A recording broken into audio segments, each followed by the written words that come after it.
दोस्तों, आज मैं आपको एक ऐसे एपिसोड की कहानी सुनाने जा रही हूँ जो आपका दिल छू जाएगी और साथ ही आपको सस्पेंस में भी रखेगी।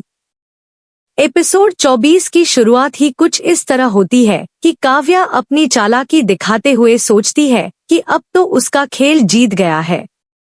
वो बड़े आत्मविश्वास के साथ रियांश के पास जाकर उसका हाथ पकड़ने की कोशिश करती है ताकि सबके सामने साबित कर सके कि वही सांची है। लेकिन क्या आप जानते हैं कि सच्चे प्रेम की शक्ति कितनी अद्भुत होती है? जैसे ही रियांश काव्या का हाथ छूता है, वो तुरंत कह देता है, यह सांची नहीं है। इस एक वाक्य से पूरा माहौल बदल जाता है और काव्या का चेहरा देखने लायक हो जाता है। क्या आपको लगता है कि काव्या का यह प्लान फेल हो गया है? दादी जी इस मौके को देखकर बहुत खुश हो जाती हैं और गर्व से कहती हैं, देखो, यही तो असली प्यार है। जब पति पत्नी का रिश्ता सच्चा होता है तो पहचानने के लिए आंखों की जरूरत नहीं होती, दिल ही दिल को पहचान लेता है। यह सुनकर सांची की आंखें नम हो जाती हैं और वो मन ही मन भगवान का धन्यवाद करती है। लेकिन क्या काव्या और बड़ी मालकिन इतनी आसानी से हार मान लेंगी? बिल्कुल नहीं। अब शुरू होती है मेहंदी की रस्म, जहां सांची बैठकर मेहंदी लगवाती है और दादी जी प्यार से उसके हाथों पर मेहंदी रचते हुए कहती हैं, बहू, तेरे हाथों की यह मेहंदी रियांश की लंबी उम्र का आशीर्वाद है। इसे हमेशा संजोकर रखना। सांची की आंखों में एक अलग ही चमक आ जाती है, जबकि काव्या मन ही मन जलती रहती है और सोचती है कि आज तो सब सांची की तारीफ कर रहे हैं, लेकिन वो उसे हर हाल में बदनाम करेगी। क्या आपको लगता है कि काव्या अपनी इस सोच में सफल हो पाएगी? शाम होते ही करवा चौथ की तैयारी शुरू हो जाती है और पूरा आंगन रोशनी से जगमगा उठता है। जब सांची लाल रंग की साड़ी पहनकर आती है तो लगता है जैसे कोई देवी आ गई हो। सबकी नजरें उसी पर टिक जाती हैं और दादी जी खुश होकर कहती हैं, यही है मेरी असली बहू। पूजा का थाल सांची को देते हुए दादी जी कहती हैं कि आज का दिन उसके जीवन का सबसे खास दिन है।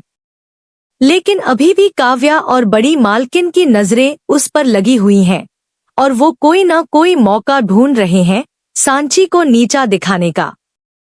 क्या आपको लगता है कि इस पवित्र दिन भी ये लोग कोई गलत काम करेंगे? काव्या सांची के पास आकर बनावटी चिंता दिखाते हुए कहती है, बहन, तू इतनी देर से भूखी प्यासे है, कमजोर लग रही है। कहीं चक्कर न आ जाए और पूजा बिगड़ जाए। लेकिन सांची की मजबूती देखिए कि वो मुस्कुराते हुए जवाब देती है, चिंता मत करो, मेरे पास शक्ति है, क्योंकि मैं यह व्रत रिवाज के लिए नहीं बल्कि अपने विश्वास के लिए कर रही हूँ। यह सुनकर काव्या और भी चिढ़ जाती है। इसी बीच बड़ी मालकिन चुपके से आंगन में दिया बुझाने की कोशिश करती है ताकि माहौल खराब हो जाए। लेकिन भगवान का खेल देखिए कि दादी जी समय पर पहुंच जाती हैं और उन्हें रोक देती हैं। दादी जी गुस्से में कहती हैं, यह घर की परंपराएं हैं, इन्हें तोड़ने की कोशिश मत करना। बड़ी मालकिन चुप हो जाती है लेकिन मन में और भी गुस्सा भर जाता है। क्या आपको लगता है कि अब ये लोग शांत बैठेंगे या कोई और बड़ी साजिश रचेंगे? जब पूजा शुरू होती है तो सभी बहुएं चांद निकलने का इंतजार करती हैं और जैसे ही आसमान में चांद दिखाई देता है, सबकी आंखें खुशी से चमक उठती हैं। सांची छलनी हाथ में लेकर रियांश को देखती है और उसका चेहरा देखकर उसकी आंखें भर आती हैं। वो मन ही मन प्रार्थना करती है कि उनका रिश्ता हमेशा मजबूत रहे।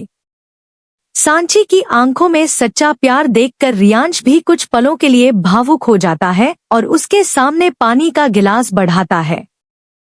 सांची पानी पीने से पहले मन में दादी जी और भगवान को प्रणाम करती है और फिर व्रत खोलती है।